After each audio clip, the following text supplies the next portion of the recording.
ananuma gorora famasho ananuma ananuma gorora famasho ananuma gorora famasho ananuma yenana kute sejirmi koti nao ifte bishamil koti kajerchi te sire chisa koti sifati ko ekdi balbalatti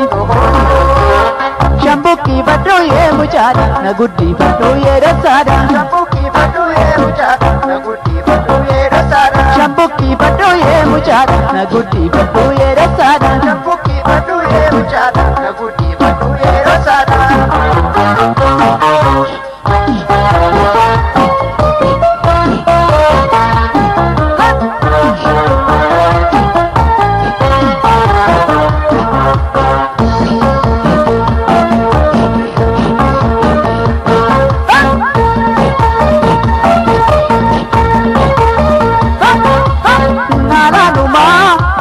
Famasho ananuma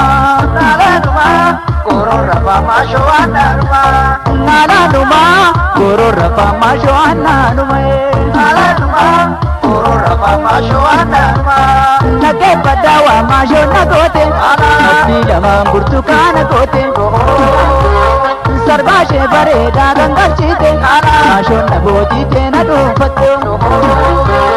Mujaba kano pasurae na dukan kanto ya durbae Mujaba kano pasurae na dukan kanto ya durbae Mujaba kano pasurae na dukan kanto ya durbae Mujaba kano pasurae na dukan kanto ya durbae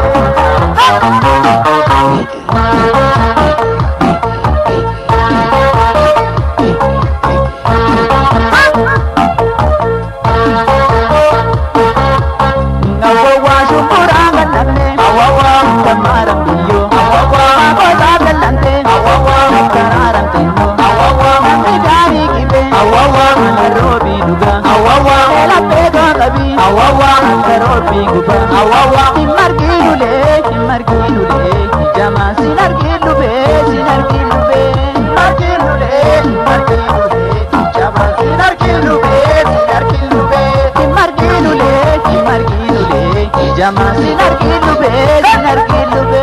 markidule jama sinar kilube